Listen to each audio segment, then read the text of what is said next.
Why? Why what? Why? Hello, Lisa.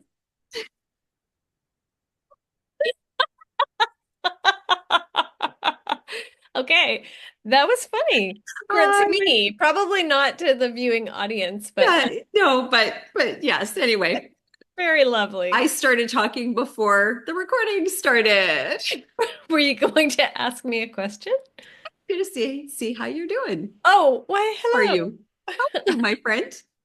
I'm doing well. I'm baking a lot and happy about Cool. it. Very happy to be kind of back in my kitchen after being away for a while and getting a bunch of cakes done. Easter's coming up, so we're going to be doing with my daughter and her in-laws, we're going to be doing some Easter decorating. So I'm Nice. making a couple of cakes ahead of time so that there is something to decorate and we do not have to spend the whole evening first baking and then Yeah.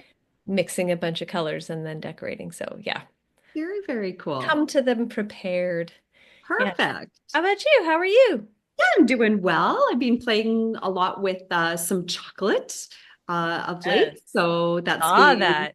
that's been lots of good learning as always when it comes to tempering chocolate and trying to figure out what method works best. And I know a lot of people do the microwave method, which I've tried, but I really do like the bain marie. Like it's a little, I think probably maybe a little bit more time consuming and Mm. doing the bain marie and then feeding it with some more chocolate Yeah, yeah. and then bring it back up. And but I seem to be, yeah, it seems to be the method that kind of works best and more Once you most find that, consistently. So there you go. As long yeah. as I'm not doing it over my counter when my dishwasher's on.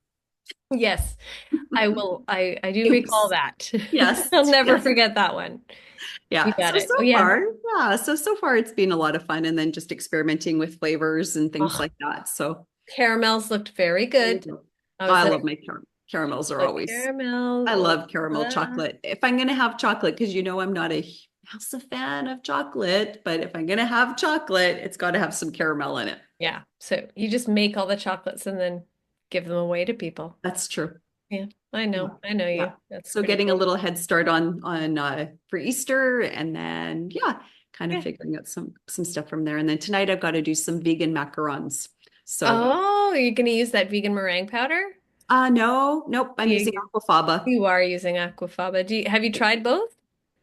I haven't tried the vegan powder. I don't know that it'll have enough structure. Mm, So that's my worry. It's like right. the starchy part of it that Mhm. the vegan meringue powder doesn't have. So I Right. think you need like that, like we were talking to Fred that one time about Yep. vegan macarons, and I think he was using like some sort of, was it Yeah. like a potatoes Yeah, I think it had potato. or something like Yeah, that. some kind of But cellulose. anyways, so yeah, so I don't want to ruin a batch of Max with No, the or ruin the vegan meringue powder right. We with don't want to waste it. So just let's never use it and keep yeah, it in the cupboard. yeah. And That's while what I've done so far. I do other stuff. Well, I do vegan royal icing because I do a lot of vegan Right. baking for my niece and Mhm. yeah. So Perfect. oh Yeah. yeah. So Well, the anyway, but yeah, aquafaba works well. As long as you know that that works, then yeah, definitely it's use what you know. Yeah. exactly, right? And especially with macarons, right? It's like once you have a system and a process and Yep. it works for you with some sort of level of consistency, it's Don't hard to mess. break away from that. So, Right. yeah. Don't mess with But it. it's good. Yeah. Yeah. No complaints. But Excellent. yeah, I'm so excited to see how they turn out. thanks. I hope they turn out too. Yeah, they will. I'm sure they will. A You bit know what you're humid today. you know So what you're doing. You humidity's can down. do it. Oh, I'm not worried about that. It's more the humidity that Yeah, I'm a little concerned about. So, but yeah, I get it. eh, Eh. they'll still taste good. Even if they're maybe a little floppy or whatever, they'll still taste good. Yeah. But anyway, but we have such a treat today for our podcast. We are going to be welcoming in really to continue on our series of crime scene kitchen teams. We have the winners of this last season, season 3 of Crime Scene Kitchen. Yes. And they're Canadian, which is Yeah, amazing. we Go like Canada that. from Ontario. We are welcoming Jessica and Lenore, who were the winners of this last season, Crime Mhm. Scene Kitchen. And I cannot wait to find out more about each of them, how they met, um, how, being on the show and then ultimately taking that great cash prize, $100,000 US, which Yes, is that worth is goes a long way. $500,000 Canadian right now. $78 million. Exactly. And That's a lot change. of money in A Canadian lot. dollars for sure to bring Yeah. home for them. So yeah, Yeah. I'm Good excited for too. I them. think it's going to be Yeah. great. So So let everybody, please welcome Jessica. Lenore and Jessica. We're doing great. Let's do that again. Why don't you say it? So let's welcome Jessica and Lenore to the Baking Scraps. Yes. Well, welcome, Welcome. Lenore and Jessica. This is so Oh. wonderful to have you on Baking Scraps. Hey, thank you. Thank you so much for having us. Yeah. Oh, it's our pleasure. It's our honor to have you, and we're super excited to be able to chat with you a little bit about some of your experiences and about Crime Scene Kitchen, and just find out a little bit more about the two of you and how you know each other. We'll get into it. We got questions galore. Love it. Yes. Awesome. So why don't you tell us a little bit about who each of you are? And we'll start there. Go ahead, Oh, girl. you want me to start? Yeah, Oh man. my gosh, the pressure when you Yeah. have I know the pressure of going first. um, yeah, so I don't even know where to start. This What's is your awkward. name? My name. My Jessica Harrison. There you go. I am a Kitchener born girl. Been living in this wonderful city for 37 years. I am married to a wonderful man named Michael, and I have a son named Oliver who is 4, and I have another little one on the way in 10 weeks. Yeah, so Oh, congratulations. Congratulations. very much. Yeah, so life has been chaotic. So when you ask me to talk about myself, I'm like, who? Yeah. My brain is just thinking about my next snack at the moment. It's Yes. I forget who I am, what I do, all that kind of stuff. But yeah, Pregnancy so brain is real. pregnancy brain, it's very real. The fog is real. Yeah, but and I own a business in Kitchener as well. I own a bakery where we specialize in cakes and cupcakes. And anything that you could possibly want for your wedding day, birthday, any kind of celebration, that's what we do there. And I have Or a Tuesday. yeah, Or a Tuesday, yeah. or Tuesday. We don't judge. There are people that come in and they're like, "Oh, I just want like a little cupcake." Like, and they feel so guilty. I'm like, dude, me too. That's how I start every single morning is with the cupcake. Yeah. So there's never any judgment from me. That Absolutely. is awesome. And what is the name of your bakery? The name of my bakery is called The Cake Box. The Cake Box. Mhm. Love it. All right. So that's you. All right. Over to Lenore. I guess that means I'm next. No, we'll find someone else. No, please do tell us about you, Lenore. Hi, so my name is Lenore Johnson. I own and operate Lenjo Bakes, a bespoke cake studio here in Kitchener. I am not Kitchener born and raised. I was born in Toronto, but came out to study at the University of Waterloo. Moved all over the world and couldn't think of anywhere better to set up than the KW region, and decided to call Kitchener home. And it was a good decision at the time. And it turned out to be a pretty great decision. I'm glad I'm here. Our community is phenomenal. Could not imagine a better place to call home. I'm feeling all the feels because we just celebrated 5 years on the weekend. Yes. Congratulations. Congratulations. Thank you. And yeah, just folks from everywhere. We're just showing up to be like, so proud. Welcome. We're so glad you're here. Yay. Yeah, it was really lovely. So there's that. Besides owning a business, I also coach other entrepreneurs how to avoid the pitfalls that I did not avoid, and how to navigate this crazy life called entrepreneurship. Because as you know, any entrepreneur would know, you toil alone. And it can feel pretty isolating. So yeah, that's me, and that's what I do. Amazing. Wonderful. Really And trial by fire sometimes when you're starting out with a new business. Yeah, every time. And literally, you started right before the pandemic hit. Sure did. Oh, like literally Fun right before. times. So you were like thrown into the fires like really early on. Yeah, we thought it would be so cute. A wedding cake bakery that opens on Valentine's Day. And then 1 month later, they were like, close your business. I'm like, you can't tell me what to do. And they're Yeah, like, so how close did you your business. navigate? Well, we pivoted pretty hard. We had done 2 weddings before we opened, actually, February 1st and February 8th. And I was like, yeah, we're ripping, Yeah. 2 weddings before Yes. we even opened the door. That's fantastic. And in the wintertime as well. We had like 6 more weddings booked. They all canceled. Yeah. Wow. That was Yeah. tough. It was a tough time. Yeah. And so really just had to lean into retail. Retail was always going to be like whatever I wanted to make, we would make. And it very quickly was like, whatever the people want me to make, I will make it. I will make all the things just to make Yeah. sure that you keep coming. And we stopped having anybody in store, which was devastating.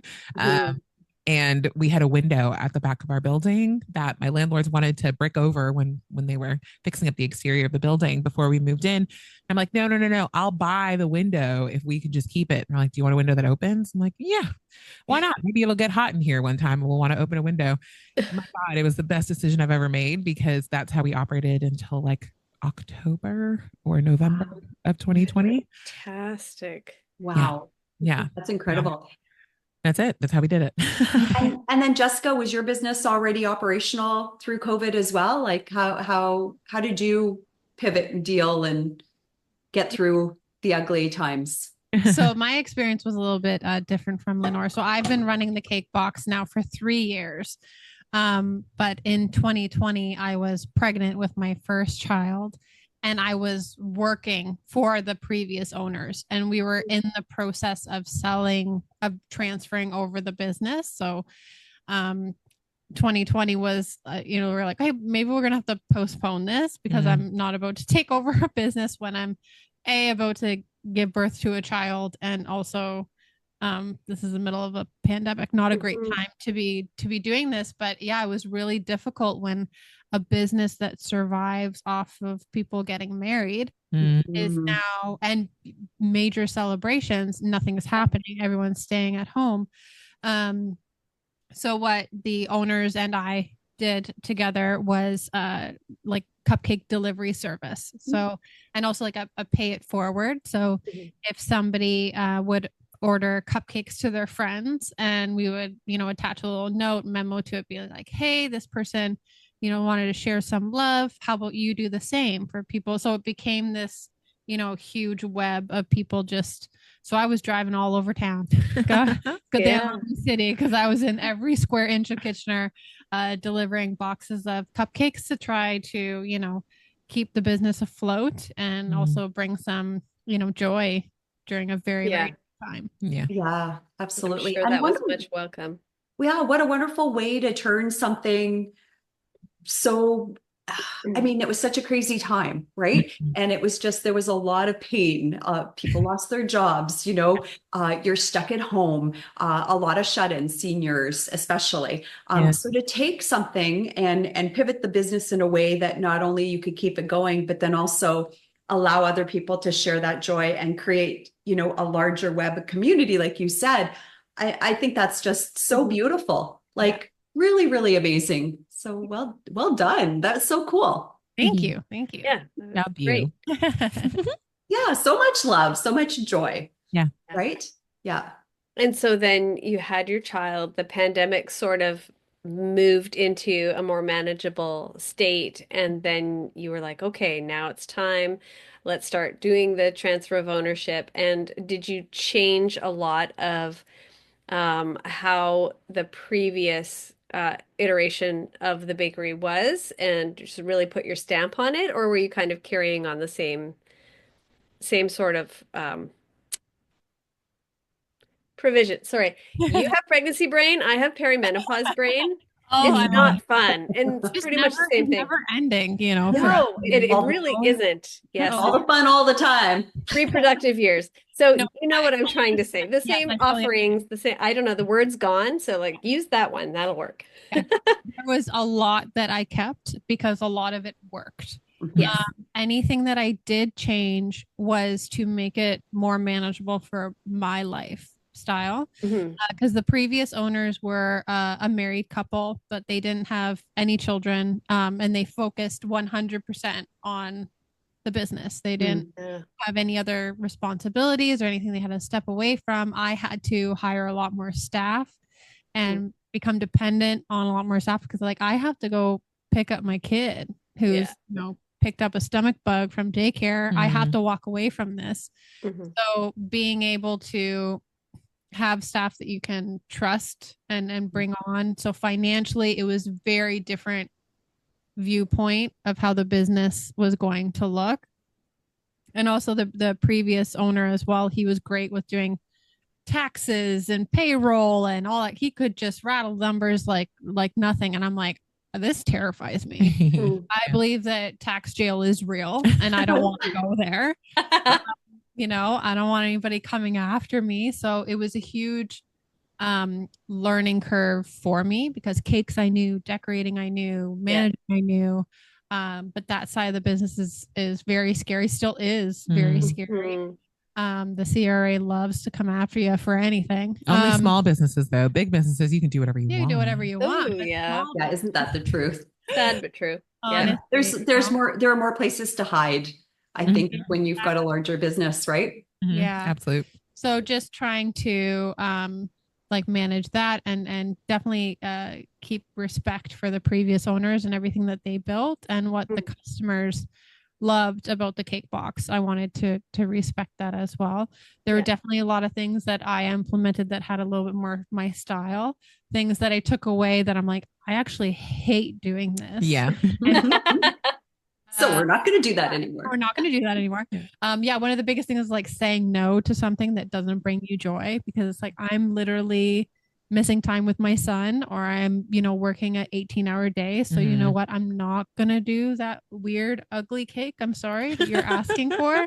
I appreciate that you love it, but for me, it brings me no joy. So learning to do that as well has been a big learning curve. Yeah. And how do you say it? Sorry, I don't have the ability to do that at this time, or I honestly sometimes I just say unfortunately that's not something the cake box can provide, or I just say like that's not our vibe. And most of the time when I say people like they're like, but you're a custom cake shop. Yeah, but we have certain standards and we have certain things because that we want to do and like I said, things that bring us joy because it really reflects in the work. Sure. If you enjoy what you're doing, you're like, I'm really excited about this cake. It's beautiful. And it's something that you're really skilled at. It shows in the cake. If it's something that you're like, God, I hate the colors on the cake. I hate how this looks. These toppers are really weird. I don't get it. And it just, it shows. And I can feel that. And the energy is like, it's very real, and on the edge of your seat because you're like, I don't like it. What if this customer winds up not liking it? And then they show up and they're like, I love it. And you're like, okay. Right?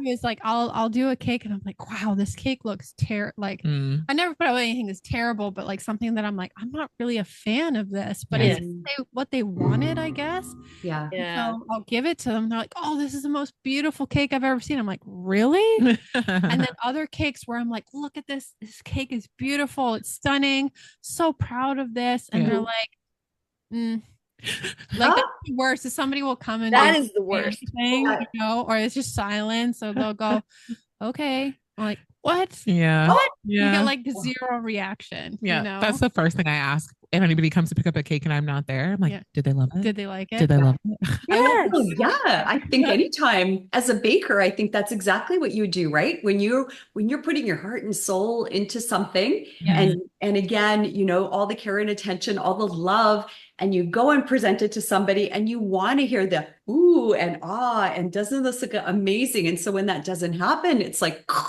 yeah. I swear, I live off of candy Dr. Pepper and my ego. And I have to I could be having the worst day, like having difficulty with staff and finances. And, I got to do taxes in the morning and I got to get to the bank. I got to go to the grocery store and somebody comes in and they're like, I love your cupcakes and you did my daughter's birthday cake and it was so great. I'm like, I'm flying high now. I'm flying. All those worries are gone. The unsolicited feedback, right? Because you can go and ask, do you like it? Do you like it? What did you think? Did you have a cupcake yet? Those kind of things. And it doesn't it doesn't hit as close to your heart as when people are just like, oh my gosh, that thing that you made the other day Yeah, was so exactly. gorgeous and so exactly what I wanted. But you would think that they would have done, I'm giving them a lot of credit, but you'd think that they would do their research You're ahead of so time. funny. You're so That's so cute. funny. You're Yeah. so funny. Don't you know what this particular business is offering to go and ask them for something? The amount of God. times I answer the phone and somebody goes, "Are you open?" Say yes. Do you make cheesecake? No, Yeah. no. Yeah. Like it's like one of those things. Like if you just like looked Mhm. quickly, Yeah. skimmed, Yeah. you know, just Yeah. it saves everybody some time. But Yeah. But I It's guess great. technically the word cake is in, cheesecake. cake, yeah, So we maybe do a a lot of cake like box. bread. Do Cheesecake box. you make sandwiches? Yeah, Do we you get make we get bread a lot. you make like you have like a soup and salad deal? And I'm like, what are you? Yeah. Yeah, like I totally Wow. get the, but it's the customers that get outraged when Yeah. why not? Well, why? Because I don't wanna. And it's like, well, but you can. Yeah, I could, but I don't wanna. I don't want to. We already It have doesn't bring me joy. bring me joy. We already have like 25 different things we are offering you, Yeah. So and there's so many like we always recommend other Always. bakeries. Yeah.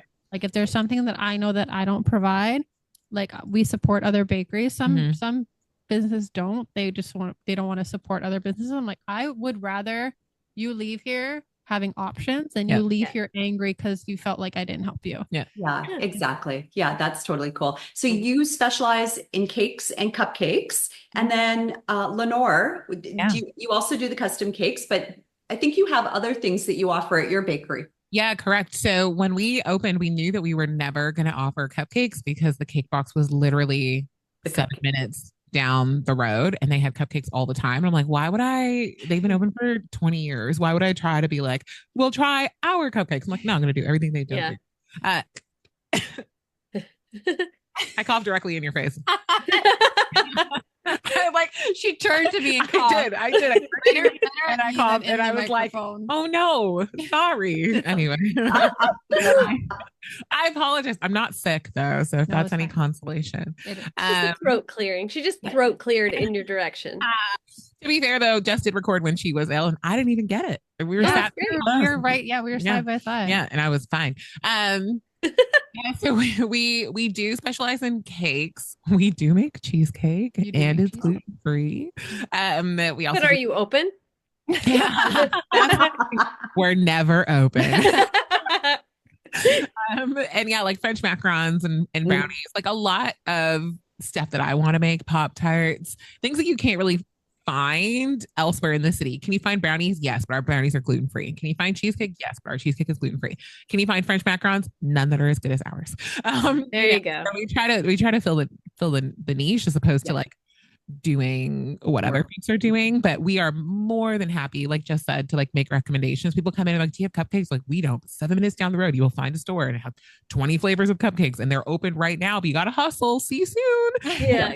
Like send them on their way. And I would much rather do that all day long than try to be everything for everyone because it's going to be exhausting. Yeah. And you also lose, the quality of work when you're trying to do everything. Because there was a period of time where we were doing that and like things were starting to fall behind or our custom cakes weren't getting the attention that they needed. Yeah. So we felt like we had to fill this demand of something else. Yeah. So yeah. Yeah, absolutely. Mm-hmm. Yeah. So are you both professionally trained? Yes. Yes. Okay. Okay. Excellent. So tell us how, go ahead.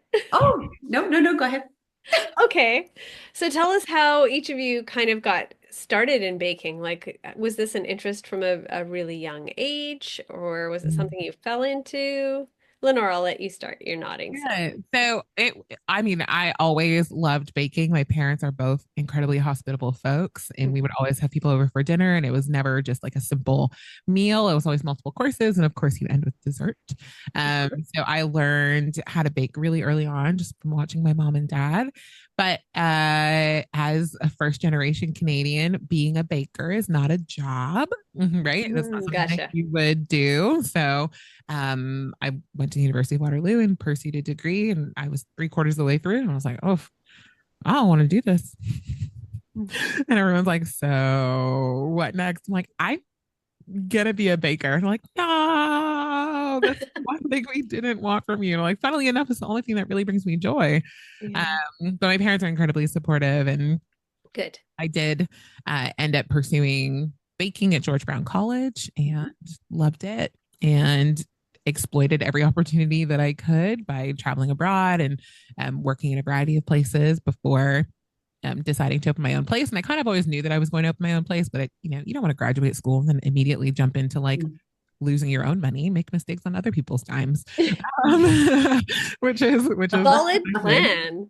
Yeah, which is what I did. And like, obviously, if you do it in places where you don't live, then you're not burning any bridges because they'll never see you again once your visa expires. So it's okay. I'm loving this. This is just great advice. Great advice. That's kind of how it went for me. And yeah, the path was definitely not straightforward, but I wouldn't have changed anything. Everything that I have done to get to this point has helped me in running my business. Even if it is knowing that if something doesn't bring me joy, I'm not going to do it because I already did that by pursuing a degree that I didn't really want to do. And it's like, yeah, I didn't sacrifice all of that and go through heck and back just to be like, yeah, let me make this dingy, sad looking, whatever just to make you happy. Nah, that's crazy. Exactly. What was the degree that you were pursuing initially? Yeah, so sounds terrible. I was going to be an actuary. I was studying I was studying math and business. It was fine. I love mathematics. I happen to choose one university in the world where if you're not getting an A, you feel like an idiot. And my B average was not good enough, and everyone made me feel like I was the biggest dum-dum in the world. Didn't realize that I could have graduated with a D. Had no idea. I was so far away from that, but it was just like, yeah, an overwhelming feeling of not being enough. Anyway. So I sucked the joy out of math for you. They really did. And I think that was the hardest thing. I was no longer learning for the joy of it or because it was interesting. And it was like this pressure to perform. And I was like, I like math because it feels like I'm watching a magic trick on the chalkboard. I don't want to reinvent anything. I'm like, I want you to explain it to me, break it down to me like I'm dumb. And then I have the knowledge, and it wasn't that anymore. And that's, whatever. That is what happens when you go to university, I guess. They make you focus on the theory of it instead of the wonder of it, I guess. And that was all well and good. But oh, hello, pup. Hello. Yeah. But yeah, ended up with an economics degree with an international studies minor. So it's what I could get away with in a year and a half of constant studying. I'm like, just get me the heck out of here with something, a piece of paper, 4-year degree. Let me go. Yeah. That's totally fair. And then you said you moved and what cool places did you end up in? Yeah, so I lived, in between my first and second year of pastry school, I lived and worked in France after doing a little professional pastry course, I guess, there. And then after graduating, I moved to London, England, and I worked in a Michelin star restaurant and another luxury hotel. And then after that, I moved to New Zealand and I started my business. I'm just laughing at Jessica's phone because there's luster dust on the back of her phone. A true baker's phone. Yes. I had an old phone. Sorry, I'm gonna kind of this is our podcast here. It's tangent. True. That works. Old phone stopped working, so I took it to a phone repair shop and they took the back off and they're like, what is this solid white cover in here? And I was like, I have no idea. And then they just touched it. And then like all this like flour and icing sugar just kind of like had packed itself so much into my phone that it had like burnt the phone and like destroyed everything inside just from having my phone, in the kitchen. In the kitchen. Yeah. So have their phones in the kitchen that are heavy bakers, beware. Yeah. Sorry, I didn't mean to there, but wow. It's okay. Yeah. I moved to New Zealand and I was an executive pastry chef at a golf course. Oh. Yeah, golf course. Well, it wasn't a golf course. It was a country club. Winery. A winery. I was like, what's the name of the place where they make the wine? With grapes? I was like, there are lots of barrels. What the barrel winery? Do you remember the winery? Oh, 1,000,000%. It's called Goldie Estate. It was the very first winery that was on Waiheke Island, which is a small island in the Hauraki Gulf off the coast of Auckland. Okay. And yeah, heaps of weddings that happened on the island. And there were like two other cake makers. And eventually my boss was like, I'm not charging enough money for the work that you're producing. You should do this on your own. You should charge people heaps of money. You should make a go of it running your own business independently. You don't need me. Awesome. Like, I do. And she's like, you don't. Also, I'm letting you go. Oh, I had so no choice. push. Very much a push. I had no choice. But it was the best decision ever because we had a rockin' 18 months on the island making wedding cakes and traveling all over, and it was incredible. So yeah, and then I visas end and expire, and I was like, Yeah. well, I could start over in another place, and that was probably going to be Melbourne, if anywhere in Australia. But I was like, do we really want to start from scratch again and be nobody again and have to make all these new friends and try to break into a new market again, or do we just want to go home to a place where I can do whatever I want and they're never going to kick me out because my passport says I can stay? Yeah. I chose that option. Unfortunately, it was 2019, but Yeah. whatever. It worked You out. made It it. worked out. Well, You yeah, got through it. things happen for a reason sometimes, right? Yeah, So, it does. yeah, cool. Yeah, so when you were talking about working at a luxury hotel Mhm. in England, and I was thinking, oh, Christina's going to jump on that because she loves to visit England and London, and she goes around and sees. I think you stalked the host of the Great Canadian Baking Show at one of them because she works at a luxury hotel there. That is plausible. So yeah, so I was like, okay, Christina's going to have questions, and then you moved on to New Zealand and the winery, and Christina worked in wine sales. Oh no, So- what? Yeah. It's like, The place. oh yeah, she's got questions, but Yeah, so the only winery that exports wine from Waiheke would be Mudbrick. If you know. Oh, Mud House? I know Mudbrick, Oh. Mudbrick Winery. In Mudbrick, Waiheke. okay. But the wineries are making like 1,500 bottles, so they're not. mm, Yeah, export. they're not making, yeah, yeah. makes sense. Yeah. Wow. Amazing. Okay. Wow, what a journey you've had. Yeah. It's been a long decade. A But relatively short time to do an awful lot of stuff. yeah, Really. and get all that learning. Yeah. Mm. I'm glad you have supportive family who are like, okay, we really didn't want that for you, but wow, look what you've done with it. So Yeah, very much so. My parents are my greatest fans, probably. I as love it them. should be. Yeah. As it Yeah. should be. So Jessica, how about Yes. you? What was your start in baking? Yeah, so mine was a little bit different. But I come from a very large family, a very large Portuguese family. Oh, Portuguese. Yeah. I'm Portuguese. Oh my gosh, you're like connected to everybody. Everything.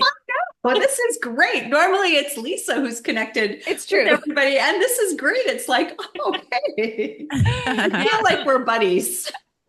My dad's from the mainland, Portugal, and yeah, so he has 13 brothers and sisters. So once you have that, that's a lot of cousins. That's, and food was just always, as you know, like just food is the center of everything. Nobody ever goes hungry, and that's how I grew up. And my mom is Canadian. So it was definitely like a clash of two very, different cultures. Yeah. But yeah, food was always very important. There was always a cake. No matter what Just celebration one? it was. Yeah, just one cake. Well, my mom, like for like a birthday or anything, like my parents worked very hard for a very long time to try and support our family, and watching them go through a lot of struggles financially. Mhm. Like I remember helping my mom to count pennies just so that we could get milk, type Mhm. thing.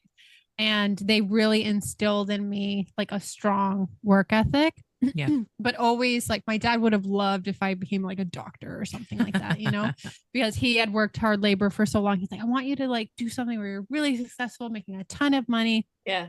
I'm like, cool, I'm gonna own a bakery. Yeah. And my parents were always just like, just do what you love, and like we're here to support you, and we just want you to be happy. And growing up, I loved art. So at first, that's what I thought I wanted to do, was to focus on art, like painting, drawing, and become a teacher. So I am also a University of Waterloo alum. I went to the University of Waterloo and got a bachelor in fine arts. And then when I was done, everyone was going to teachers college. And I'm like, actually, I don't want to do that. I don't want to teach. I don't have the patience for it. Instead, I'm going to have kids. Instead, it was more of just, like teaching, like I do teach classes through my bakery, but like on my terms, so I was kind of struggling for a little while to figure out what I wanted to do. But at the same time, I was always baking. I was always baking and cooking for my family and doing really pretty cakes and really using my fine arts background, especially with sculpture, color theory, things really came into play there.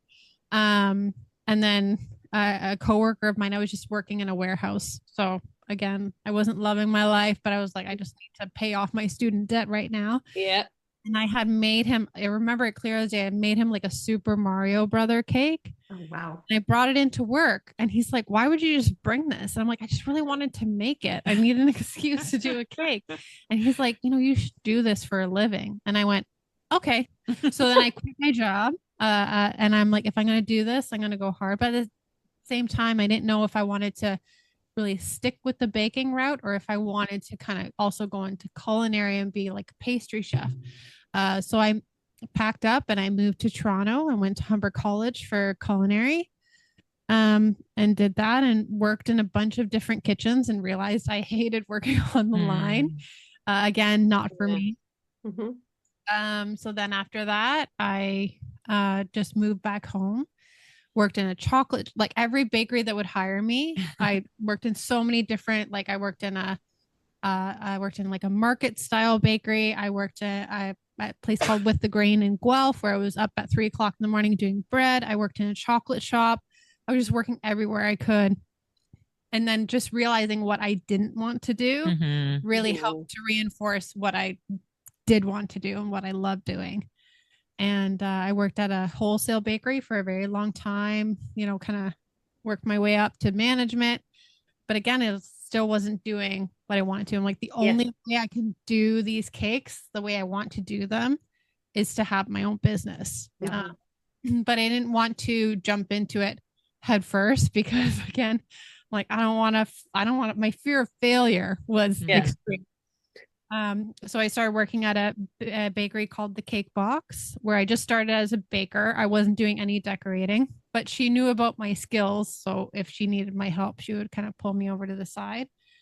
And after a year and a little bit of working with her, she's like, I've been thinking about retiring, but I've been waiting for somebody to come along that I could trust my business with, like what I built with. And she's like, and I think that's you. And so, and the rest that's wonderful. Like a dream come true, really.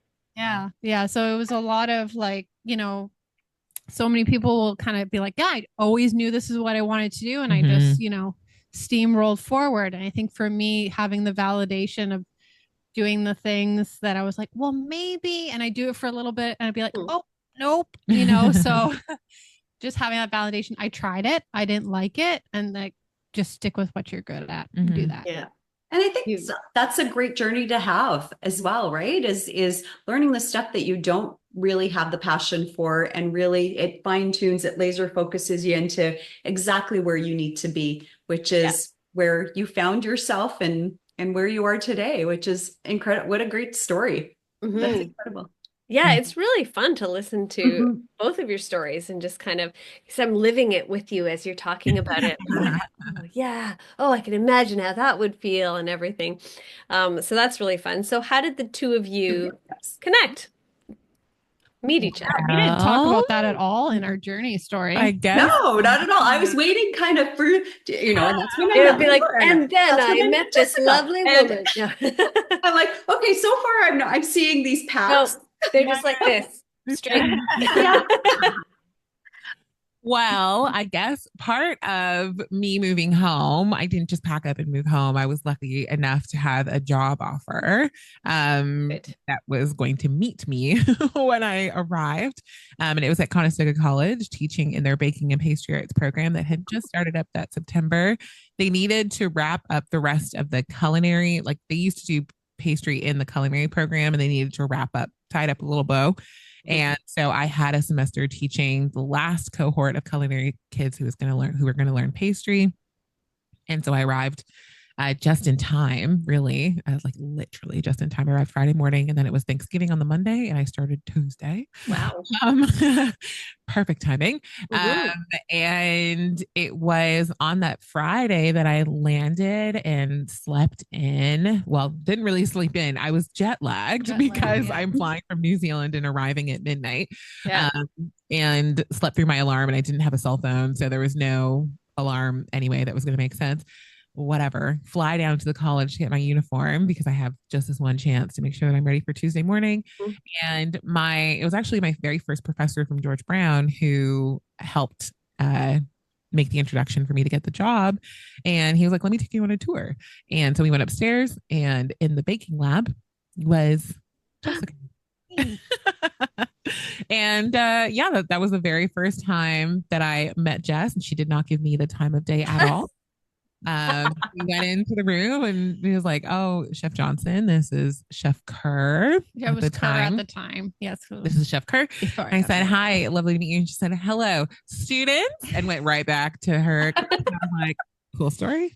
So, the part where I was just like, I didn't know if I wanted to teach, and then I was offered a position at Conestoga College to teach their technical skills to their culinary students, baking. And I was really out of my element because there was, definitely, a curriculum that you're following. Yeah. But there's somebody above you being like, you got to make sure that your students are this, and this, and keeping them on track. I was feeling a lot of pressure because there was a lot of, really well-known chefs that were teaching, and it was very competitive work because everything was, short contract based. It was just semester by semester. So if you didn't do well, they wouldn't bring you on for the next semester, So when I met Lenore, I was just like, yeah, hey, cool. Nice to meet you, but I am very overwhelmed right now. A lot of stress. You're like, yay, gotta stick to my agenda. Okay. Yeah. And so then Lenore just grabbed her uniform and buggered off. Literally, I don't know when I guess we would have seen each other a few weeks later because it was the first week of November. There was an open house, and the way it was sold to us is there's an open house and there's a bunch of people that are going to be coming to the college, and we really want to put on the best face for these visitors, and we're going to have you, upstairs kind of demoing how you dip chocolates and doing this and doing that. And in reality, it was us just standing there for 4 hours, dipping a bunch of chocolates that they later sold in the store downstairs or gave away to whomever they did. It was free labor. What it was. But my free labor partner was Jessica. And boy, oh boy, can you get to know somebody very well when you're literally just stood by them, tapping a fork on the end of a bowl every time you dip a chocolate. But it was great. And literally after that, I was like, I guess we're best friends. Yeah, we're best friends now. No, after 4 hours of dipping strawberries in chocolate. Yeah. That was it. It. We just, we're best friends. And then we started to hang out. We weren't even like, I don't even know if it was like a typical friendship. I don't think I had your phone number. No, I didn't have your phone number. I didn't have you on Facebook until last year, I guess 2024 is when Jessica became Facebook friends. Okay. My husband doesn't even follow me on Facebook or Instagram. I had to make him do it the other day. So. Yeah, it was like an old fashioned friendship. I knew what days I would see Jess and what days I wouldn't. And then eventually that's when we make plans. Yeah, we'd be like, okay, we're going to meet up for dinner at this place and this place. We'd invite our friend John, who also worked at the college. And we were usually found in he didn't have a classroom because he was in charge of doling it. We still don't know what John does. He's Chandler Bing. He prepares all of the trolleys and all of the product and orders all of the product for all of the culinary and baking classes. So we would always have to see him, but we would always be in his space, just eating chocolate out of bowls and whatever, hanging out. And that's how we formed our friendship. And it was maybe Rib Fest. So this would have been a year and a half later that we're like, we should probably have a phone number just in case we can't find each other in the sea of 20,000 people who are going to be here. Yeah. And then that's when we exchanged phone numbers. We literally had an in-person friendship. Wow, just like old school. It was an old school friendship of before all the cell phones and social media and So many people are so shocked to find out that we're actually friends. Yeah. that it isn't just something that we made up so that we could be on a TV show, or like there's no way that you guys can actually be friends and have, competing businesses. Yeah. That's not, you're just saying that, right? It's like, no, it's for real. Yeah. I like Yeah, we hang out. We actually hang out. Yeah. And that friendship and the bond between the two of you was so evident on Crime Scene Kitchen. So that's a great segue. Great segue. Well done. Let's chat about Crime Scene Kitchen. How did you guys decide to do this to begin with? How did you guys get on the show? Were you headhunted? We were headhunted. Mm-hmm. Yeah. So I have done a little bit of TV at that point. I was a judge on Wall of Bakers on Food Network Canada. Ooh, love that. And I got selected for that by receiving a message, a DM on Instagram being like, "Hi, chef, we're casting for this new show." I'm like, scam. Yeah. Yeah, you are. Yeah, I just like left in those inboxes for weeks, I think maybe 6 weeks.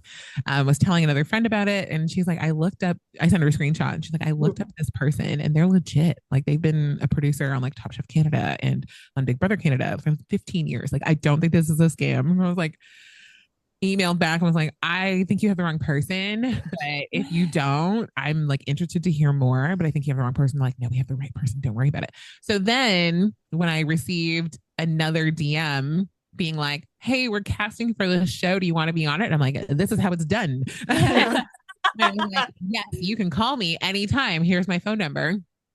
And I sent it, and like 5 minutes later she called and was like, cool, so this is the show, this is the premise. Did we know that it was friends versus family? No, we didn't know that. Yeah, they were like, do you have a partner? And I'm like, I'm sure I could find somebody. Yeah. And after that, I think I accosted you at a wedding show. I thought I sent you a text message, but apparently I came to a wedding show that Jess was at, and I really came just so I could eat a free cupcake, which I did, and blueberry, and it was delicious. You had all of your cakes on display, except there was one real cake among all of the fake cakes. And I was like, what is this? And stuck my finger into the cake. Because I always, whenever I do wedding shows, because it's so popular, like a semi-naked buttercream cake with fresh flowers. It's very popular. Yep. So it's the only real cake. And I was like, this looks really real. And just shoved her finger right into the center of my display cake. I certainly did. Was it linked at the back, or did you have to like...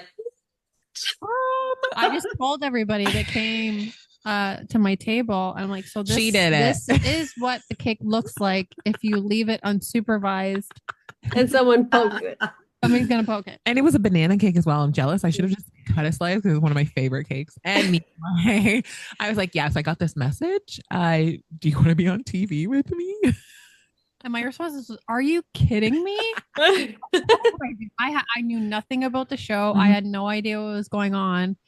But I've always wanted to be on, like, I'm a very competitive person. So to be like, I love watching baking shows and competition shows. So the chance to do that, and then to do that with one of my best friends, I'm like, no question, sign me up. Yeah. And that was it. We did all of the casting things that we had to do, which were many. Intense. Numerous. We've heard this. Yes. Yeah. And there was a point where we were convinced they didn't want us. They didn't want us. It was so long. It was so long, and we hadn't heard anything. 3 months almost. We hadn't heard anything. Oh, 3 months? Yeah, because we were pretty early in the process, I guess, gathering from what we heard from other folks. Yeah. And it was just crickets for the longest time. And that's when we kind of started chatting about the podcast, because as we're going through every stage, they're like, the chemistry, like, you guys do so well together. And we had gone to a sugar flower class the summer before, and the instructor was like, do you guys have a podcast together? Like, you should definitely have a podcast together. We're like, whatever. No, we shouldn't. And then we started talking about it because, like, everybody is seeing this spark, and, like, obviously we're immune to it because we're just being our regular selves. And so we're like, maybe we should just focus on a podcast. We're not going to be fussed if we don't get this show. It's not going to be the end of. We're going to focus on what makes us happy. We love spending time with each other. It's going to be great. And then they call us like, do you want to be on the show? We're like, heck yeah, let's go. Nice. So how did you guys find out? Were you together when you found out, or did they call one of you, or both of you at the same time? Or did they set up a meeting with you, or like, do you remember? You were in another country. Was I? They asked to speak to us both on the phone, and she was in New Zealand on her honeymoon. Yes. Oh, So it was like 2 o'clock in the morning or something ridiculous for her. Yeah. Basically, it would be like, hey, can we talk? It's really important that we talk. It's really important So that we can we talk set to up you. a call? And they called us and like, so we just wanted to let you know that we want you both on the show. Yeah. nice. And yeah, I freaked out. I started screaming and because we were very convinced at this point where, you know, they kept on sending us messages, be like, we just want to make sure you guys are still available. Mhm. We're still in the process, but you guys are still available, right? Mhm. We're We're like, still in the process. I'm stop like, asking ask us if me we're one more available. time, and Yeah. Yes. Just tell us that you chose us. Yeah. we didn't know what country it was going to be filmed in. Yep. Mm, in mhm. the specific times, and both of us having a business, so like I need to Yeah. prepare for this. Like, Mhm. Yeah, it's true. at a drop of a hat. Yep. Mhm. I need to be able to prepare my team and prepare everybody, you know, before I leave. I have like a husband and kid too. It's like, Yeah. Just had a husband. It was whatever. yeah. No, A new husband. You're like, okay, bye. Yes. But I mean, he is the greatest support in the whole entire world. I can't fault the man at all. He lets me do whatever I need to for my business because he realizes how important it is to me. Yeah, couldn't ask for a better guy. Nice. That's Yeah. so great. So He's did actually you cooking look? dinner right He's now, and cooking it dinner and it smells smells so really good. good. Oh, I'm jealous. that is lovely. So did you look at Crime Scene Kitchen as an opportunity to promote your businesses, or more was it just like this is a nice little fun thing we can do together and get away from everything that we have to do every day? That one. That one. For sure. Knowing Okay. it was a US show, I mean, obviously there was, you know, the advantage of being like, oh, this could be really great for our business, like really Mhm. great exposure. But I was just so excited to do this thing with my friend Yeah. and also step away from, you know, not that I stopped being a mom, but like the Yep. responsibilities of being a mom, you Yeah. know, making meals and like taking care of my staff and like Mhm. going to work. Like where we were, we got to get up in the morning and have breakfast together in our Yeah. pajamas. Yeah. And I'd be like, what do I want to eat? Yep. Not And somebody else makes it. yeah, Oh. not, I'm having pancakes this morning because my son wants pancakes and Yeah. I got to make him pancakes first. And my coffee is cold now and all that kind of stuff. Like I could really just like take care of myself Mhm. and have an absolute blast with my friend. And Yeah. it was like a forced vacation. Togetherness. Almost. Nice. Because anytime like I would take vacation, I would always be getting calls about work or calls about my family. Like, Mhm. you got to deal with this or you got to like hop on, you know, deal with this angry customer or this order or this Yeah. happened. So I'd always still be working and still be in the mentality. But like when we would do the show, like our phones would actually be taken away from us. Yeah. And for 10 to 12 hours in a day, we would be completely unreachable unless it was like an emergency. Right. Like your mom is calling. Mom is Yeah. calling me to like, you know, there would be somebody in between Yeah. that would take the call first and then let you know if there was an emergency. But yeah, so to have that time and just to reset and feel kind of a little bit myself again was Yeah. really Yeah. great. Yeah. Yeah. Oh, that's so cool. And you didn't have to go very far because it filmed in Toronto. Were you happy about that, or were you slightly disappointed that it wasn't somewhere more exotic? You know, I personally was not disappointed at all. Yeah. My husband could visit. Mhm. Yeah. I was familiar with the city. All of my friends who live in Toronto, like I lived in Toronto for a while, all of my friends who were down there, and people will be like, well, Toronto's not that far. It's like it's a whole day trip. And when you run a business, it's not often that you're like, let me take a Saturday Yeah, off so true. and go to Toronto to see my friends. So it was really lovely to be like, hey, do you want to meet for coffee in the afternoon? They'd be like, what? are you in town? I'm like, I am Yes, for I a little guess. bit, Nice. for a little while. I'm just stopping through. And we're like, oh, cool. We meet up for coffee. And I went to the Blue Jays home opener because I love Oh, baseball. And amazing. We like saw we saw a musicals. musical, favorite Yeah. places that I love to eat at. I got to go there multiple times, very often. Like it was lovely to be back in the city, and I don't know if I would ever move back to Toronto, but it was really great to feel like I lived there again. So I didn't mind it at all. Mhm. That's great. So, And you, I mean, Jessica, this same. really sounds like everything was a dream come true. And then we won. And then we won. Yeah, I mean, you're not even Just at that a part little, yet. yeah, just a little thing. Like, holy crumb, we were so excited for you, by the way. Like, Yeah. it was so fun watching you guys do your thing, and the fact that you were like Canadian, and I think there was one other Canadian team, I believe, maybe. Jesse was from Calgary. Yeah, Justin was Texas. originally from Calgary, but now he lives in Texas. yeah, Yeah. yeah. So you guys were the true Oh, Canadian team. wait. There was a Yeah. family team. Nigel was Oh, Right. Nigel and his mom, Nigel and yeah, Karen. Yeah. yeah. Yes, We that's right. never got to We meet never them. met Oh, them. Yeah, I know. because They they were went on the home pretty family side soon. and didn't make the merge. That's right. Right. That's why I'm like, was there What are they another talking about? There's no other Canadian Canadian team? team. So sorry, Nigel and Nigel's mom. We don't mean anything We don't by mean it. anything by We it. We don't love mean you. But it was so cool to see you guys make it all the way to the end and take that final prize, and you guys like nailed that last bake. Like, I mean, absolutely nailed it. And you guys had lots of fabulous bakes along the way too. Like, Lots of fabulous bakes. We had a I'd say couple. oh, I'd Let's say you say- had more than just a couple. Anyway. Okay, but I Like, think that oh yeah, see, Yolanda, I think her exact words were, "This is the best cake ever on Crime Scene Kitchen." Yeah, that was an all right bake, huh? That cartoon, Okay. the cartoon Okay. cake. Yeah. okay, so some yeah. unsolicited praise from Yolanda Gamp. Yeah. Like, I mean, can it get any better than that? It really can. I don't think they stressed enough how obsessed I am with Yolanda Gamp. I think just because of my obsession with I've been her. watching you. I've been watching you for so you. long. And I'm like, I'm not a stalker, I swear. And she's just like, ha, ha, ha. And Lenore's like, oh my gosh, please keep walking. Just Literally. leave her alone. Literally. But no, like when Be cool.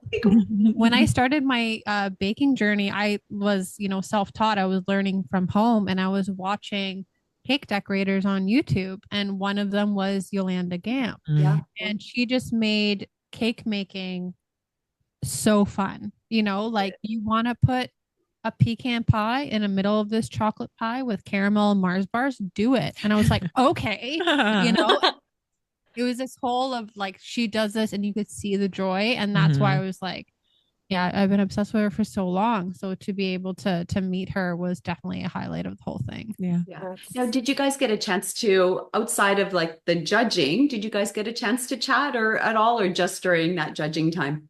Just during judging. Yeah. No fraternizing with the cast. No. Yeah.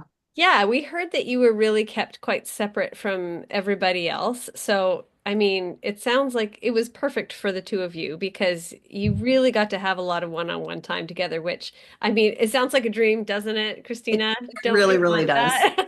That would be so We don't cool. even live in the same city, so it's like hard for us to get together, but at least we get to do this every day. But to have that time together. Mhm. There would be hours at a time, like 3-4 hours, where we would just be in a room, a small room together, and we would bring like crafts and games to play. Yeah, nobody else did that because we weren't allowed any technology. You're not allowed to watch TV. You're not allowed to do anything like that. Yeah. So we would just have like our embroidery and stuff like that, and we would sit there like grandmas and just enjoy each other's company. Yeah. And for others, that'd probably drive them crazy. But for us, it's like, this is a luxury. This is something we totally unplug. Yeah. Totally unplug, be in the moment and just enjoy each other's company. And yeah. Yeah, Christina and I were just talking about how I'm trying to use my phone less because I've noticed how much I've gotten into just like that's the first thing I grab in the morning and I'm using it like all day long. And like my cortisol levels are like, I'm sure out of control. And I'm like, no, I need to like push it away. So what you're describing, I'm like, it's heaven. I mean, that's what life used to be like. We used to really Yes. connect with each other. You were already practiced in doing that. That's how your whole friendship Yes. was. And so it's actually really refreshing and nice to hear about people who are recognizing the value Yeah. in Oh, that. Like, absolutely. Like I think my friends know, like if we might text back and forth like 3 or 4 times. After that, I'm mm, going to call you. And if you don't pick up, cool, but I'm not responding anymore. And it's like I spent all day using my hands and I'm not going to come home and stare at a tiny screen and like type out missives. That's not for me. And I think my time on the show just really reinforced that like I don't need to don't be need it. Yeah. I don't need to Yeah. be connected to this device all the time. And like, it makes it hard to run a business, I think. Yeah. Because people email Yeah. and they expect an answer. If you haven't answered them in 5 minutes, they're like, do Mhm. you not hear the Hello. ring of your phone? Why are Yeah. you responding to me? Like, I literally owe you nothing. Yeah. We have I a love shop. that. There are like 30 hours a week where you can walk in and talk to somebody if you have any questions. We'll direct you to the website that we've built for you that has all of the answers, and you should have probably just checked there first. And then we'll go about our business. But I think the time away, even though we still obviously had to run our business and on days off, Mhm. we were probably on our Yeah. phone and our computer a Emails. bunch, emails and like making sure things are fine. I had to fire my baker while I was away, and my Oh, that's mom right. had to finish Easter Oh, Easter cakes over Over WhatsApp call, WhatsApp calls. Yeah. video. oh, Mm. gee. Yeah, and it was incredibly stressful, but like that is the way that you have to run a business, and I couldn't leave, so that's just what the reality was. But I mean, it just really reinforced that like I can actually decide how I run this business and everything that I Mhm. do. And if you don't like it, you don't have to be my customer. Mm. But if you are happy to be my customer, this is how we roll. And if you're happy to roll with us, then let's go. And it really has been like such a weight off my shoulders. I don't have Yeah. to be anything for anyone. I can just do what I want to do. If you want to get amongst, get amongst. And if you don't want to get amongst, I'll happily refer you to absolutely anybody else. Usually Jessica. Um, Great. and it's fine. But like you probably get some you maybe get like 1 or 2 good ones out of 50 that I sent your way. Yeah. She loves sending me crazies. I do. Oh. Sometimes crazies, but she'll be like, ha, I just sent you somebody. Yeah, they're Good luck with this one. incredibly particular and very fickle, and they're very specific. Oh, but I guess that's a big part of maybe kind. staying a little bit more sane is having those pre-established guardrails and knowing the lanes that you want to stay in versus, the ones that your customers are more wanting. And so that's great that you guys are both at that stage in business and just where you are to have those boundaries set. It's very And inspiring and encouraging, actually. Totally. Because I think if as an entrepreneur, I think you probably feel like you need to bend and you need to, be flexible and customers always right. That kind The of customer is mentality. never right. That's your tagline. I have a pin. I have a pin that genuinely says the customer is never right. And I love wearing it. It's just the reality. I mean, I think it was something that was drilled into me during the pandemic where I was working myself to the bone because this new baby business, I didn't want it to die. And one of my mentors was like, is all the stress worth the $40? And that's not what you're making. You're charging. Yeah. It's a $40 order. Is it worth it? And it's like, no, I don't think that it's worth it. He's like, every time you say yes, you're saying no to something else. Is it worth it? The thing that you're saying no to, time with your family, time for yourself, time to relax, time to sleep, time to read a book, for goodness. Yeah. Like time to like sit in front of the television and not think about anything that other folks take for granted. You have to determine, is it worth it? And people act like we owe them the pleasure of doing this work for them. It's like, we literally owe you nothing. We understand that, like, yes, you will have to bend a little bit, but when I determine that it's not worth it, that's it. I don't think that it's worth it. And I have to be okay with that. And I'd rather be able to like sleep at night than produce something that I don't want to do. If the entire reason of me owning my own business was to make decisions to do what I want, and I'm doing every other thing other than what I want, I'm like, what the heck is the stress for? I might as well go work for somebody else. Yeah. I had a lady that got upset with me on the phone today because last year I did cookies for her grandson's birthday and she wanted to get them again this year. And I said, well, unfortunately, I can't do them this year because the grandson's birthday is the second week of May, in which my baby will only be 4 weeks old. Yeah. And she's like, so you're not going to do them then? I can't stand it. People And are I trash. said, and she's like, you did them for me last year, and I haven't had the time to look for anybody else. Okay, grow. Get Okay. out of here. Like, she's Well, it's May. You still have time. Yeah. what do you mean? Like, and I'm just like, well, I'll be on maternity leave, and not even Yeah. 4 weeks, like 2 weeks old, my child will be. And then she hung up on me, and then like, so now I'm feeling bad for like, and I'm like, don't wait a feel second. bad. Exactly. Why am I feeling bad about this? Like, this Yeah. Why is, do we feel bad about things? Yeah.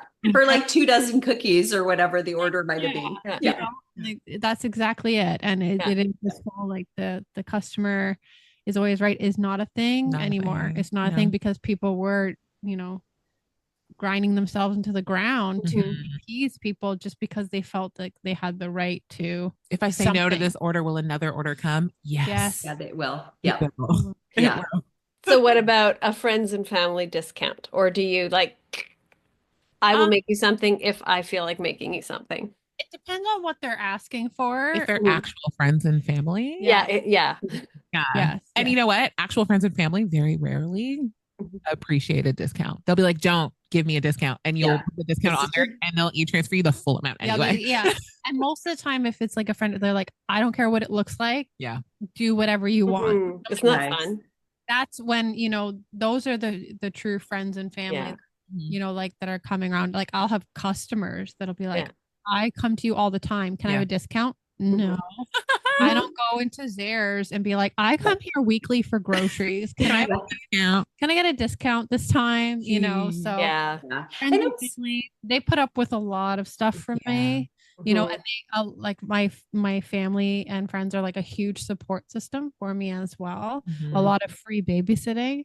So, if I can make you a cake, I'm gonna do it. Yeah. Yeah. Yeah, that's totally fair. But isn't that the truth though? Like just different perceptions, customer perceptions of small businesses versus the big businesses and how they feel zero shame's not Compunction.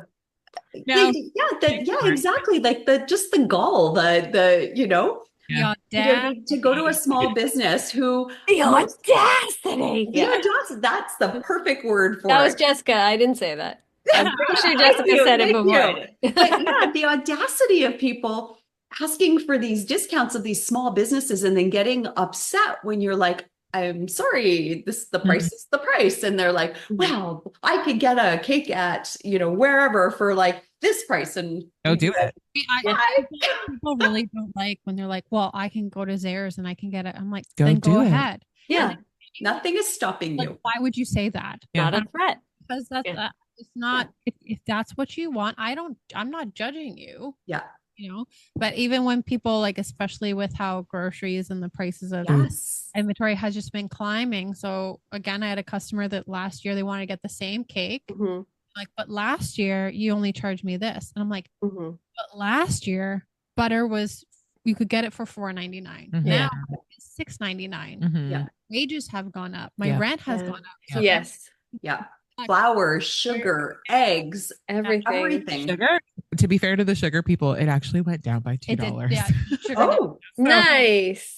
Thank you, Red Path. Thank you, Red Path. we haven't seen it. Is that on the because West of the Coast strike? yet. Because they went on strike for a little while. Rogers went on strike. I Oh, think Rogers did. Yeah. But Not Red Path. Yeah, that was you guys scary. have more Red Path. We over couldn't in- find any sugar anywhere. Yeah. We Yeah. are Red Path folks because We're they're Red just down in Path. Toronto, which is Okay. And we do get Red Path here too. Yeah, but most of the sugar that we have on the West Coast is Rogers. I think Walmart carries Red Path. Yes, they do. Yeah. I find it really hard because I still have this residual people pleasing in me, and so I'm hanging on every word because it's just a reminder to me because I had she was an old high school friend, and she's still like a Facebook friend and a friend of other friends and stuff. And she sent me a message. Acquaintance, She's Lisa. She's an acquaintance. acquaintance. She's an acquaintance. Thank you. Okay. Lenore, the voice of reason comes See, up. I'm That's just such a soothing I'm voice of hanging on reason. every word. And she messaged me asking about, and I haven't heard from her in a long time, and message asking me about some kind of cake or whatever, and I quoted her a price that was on the lower side, Yeah. just because it sounded like kind of a fun project. I might want to do it. Okay, that sounds great. And she just says, "Oh, I didn't realize that cakes were so expensive." Yeah, they are, honey. You're And I welcome. was like, they are so expensive, and immediately started justifying, like throwing a bunch of reasons at her. And then, Yeah. she didn't say anything. She just never responded to me. And then I went and messaged her and said, "Are we okay?" I'm like, Oh. why did I do that? There are certain levels in which I will go out of my way for people that are in my life. So Yeah. like immediate family, immediate friends, I'm either doing it like basically for free Yeah. or like a huge discount. Yeah. Yeah. If you're somebody I went to high school with, Yeah. you're maybe like a last minute order I'll take on. Yes. I'll do a slight discount, or like I'll put in a little bit extra work that you didn't ask for. Mhm. Yeah. A couple extra cookies, make you maybe a slightly bigger cake. Yeah. Like those, I feel like there are levels and there are tiers. Mhm. But yeah, the people that come out of nowhere, I haven't spoken to you in like 10 years. I and was your then babysitter when they you were make you- 14. But I do the same thing. Like anytime a customer is like, "Wow, why is it so much?" Sometimes I'll go into like a huge rant and I'll be like, "Because of this, because of that. How much do you want to be paid an hour?" Yeah. Right. Mhm. How much Well, do you want to be paid an hour? This cake is going to take me at least 4 hours. Yeah. Mhm. And that's just covering wages. That's not covering anything else. everything else. Yeah. Then they'll just reply back, "Okay, sorry, thank you." And I'll be like, "Yeah." And then other times, I'll just be like, I'm not even going to engage, you know? So it really, yeah, there are certain levels. for Yeah. that. I Yeah. think it's hard because I will bake for the joy of baking and for the practice and everything, and I'm constantly bringing things into work that I'm just giving to people, or I'm like my tenants downstairs, I'll just knock on the door and be like, "Here, have some Black Forest cake," which they're they like living here. Love that. Yeah, yeah. But then I think that because I'll post these things on Facebook and be like, "Oh, my coworkers got this today," or whatever. And so then there's that expectation. They're like, "Oh, well, she's just baking a bunch of stuff and giving it away for free anyway. So she might as well just bake me something and give Yeah, it if you want whatever I got going, you Yeah. can probably have it for free. If you want me to go ahead and do something just Specifically. for you, you got to pay me. Yeah, exactly. But then there will be the other times when I'm like posting on Facebook, "You guys, I baked this and I have too much of it. Does anybody want it?" And I don't get anybody saying, "Yeah, I'll come pick it up." Yeah, Yeah. So I'm like, "All right, never mind." Like, that's just Oh. the way it goes. But genuinely, like, yeah, I learned very quickly to really value my time and effort. And if you can't afford it, that's okay. Yeah, Not if it's not, Yeah. and not if you can't afford it. If it's not in your budget, Mhm. there you go. no That's problem. all right. Yeah. No, Yeah. no problem. I'm not mad about it. You shouldn't be mad or disappointed Yeah. about it. We can find something that can accommodate your budget if you're really, really keen on having something that we make. First of all, we're honored. Love that. We'll do the same thing. If someone's like, "My budget is $150 and Be we like, really this is what we want can do for that. yeah, we really Yes. want something from you." It's like, okay, this is what we can do. If you want something that's a lot, cookies are a really affordable way to get a lot of product. Same thing with like half size brownies. We can get you even 2 varieties. There's lots that you can do, but don't come to me and be like, "I want a 6-tier cake with 14 different fillings and I want you to deliver it and set it up for $200. I'm like, Yeah. Yeah. Okay. no, I thank always you. just, when it starts off that way, because Mhm. they'll say like, "This is how much I want to pay." I'll be like, "I'm so sorry, we're fully booked." Yeah. that day. Yeah. Yeah. Yeah. Yeah, I'll be like, you "I gotta didn't get it actually out of the tell way. you the day. Whatever day Oh. it is. We are fully booked." We're just booked. knew. We're just booked. I just knew the date. Yeah. Yes, exactly. You called, didn't you call? Did you call before? I think We've already had this spoken. conversation. Yeah, we've already spoken, have we not? Very good. Oh man. Yeah. Or here, there's Lenore's Lenore's bake shop down 7 minutes down the road. Never, No, I never. make it very clear if I do send anybody to Lenore, I was just like, but just so you know, all ordering needs to be done online. Yeah. Multiple weeks notice. This isn't just a walk-in situation. Yeah. Like Yeah. I know her deal and she knows mine. Mhm. Yeah. I don't That's just say, perfect. yeah, just go to Lenore's. Like I make it very clear. But Mhm. sometimes customers will come in and they'll be Well, like, Jessica Jessica told me Oh. I could just come And you're in. like, no, she didn't. Yeah. good try. No. Good try. She No, didn't. This is She where would the never say that to me. Here, let me call her. I'll call her personal cell phone. and they're like, oh no. They're like, oh no. Maybe I heard wrong. I'm like, that's Yeah, what I you thought. bet. Yeah. Yeah. Oh. Okay. So being on the show and winning $100,000 US, was it US cash? That's always what people ask. It- US Canadians, no. Canadians are like, They was know it that American exchange. money? Was it American Yeah, money? because that's worth like $755,000 Canadian.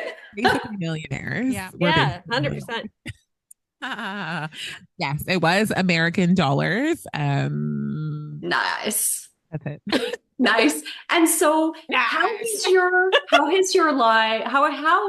your Oh my lives gosh, changed? Christina, like Uh-huh. literally the question I was gonna ask, and I'm like, she's asking my question. It's just so great. Like we just Yeah. finish your question. And what did you do with your winnings? Did you guys do anything fun? When we get them, Yes. we will do things with them. They're earmarked for something. Yes, the money is earmarked. I think they've put it with a carrier pigeon, so it's taking a little taking a really while long to Like make its they way to set off us. the carrier pigeon, but then they got like eaten by a hawk, Mm. and then Oh no. They have to reissue. but it was a rainstorm. Yeah, so- yeah. And then the snowstorm. And then the all the snow snow we've been getting, you know, Yeah. So small delay. But man. postal strike. yeah, the postal Yeah. strike actually terrible. Probably not horrible, but that it's been delayed because our Canadian dollar versus the US is actually tanked. So realistically, you guys have just made like an extra, $3 million on it. On we exchange love- Yeah, we definitely have Inflation. Christina's inflation is pretty impressive. Math is hard, okay? Math is hard. Math is hard for me and you, yes. Lenore can correct us if we're wrong, but That's right to me. after not making any wages for 3 Mhm, years, it does mhm. feel like $1 million. It does. yeah. That's totally fair. So Yeah. is it going to be put into your businesses or? No. No. Our businesses get so much of us. How dare they attempt to take any amount No, from it's this? fully just for us. selfish. It's Yeah. very Good selfish. for you guys. Fantastic. Good for you guys. That's what I would have wanted to hear. Yeah. Yeah. Yeah. You deserve it.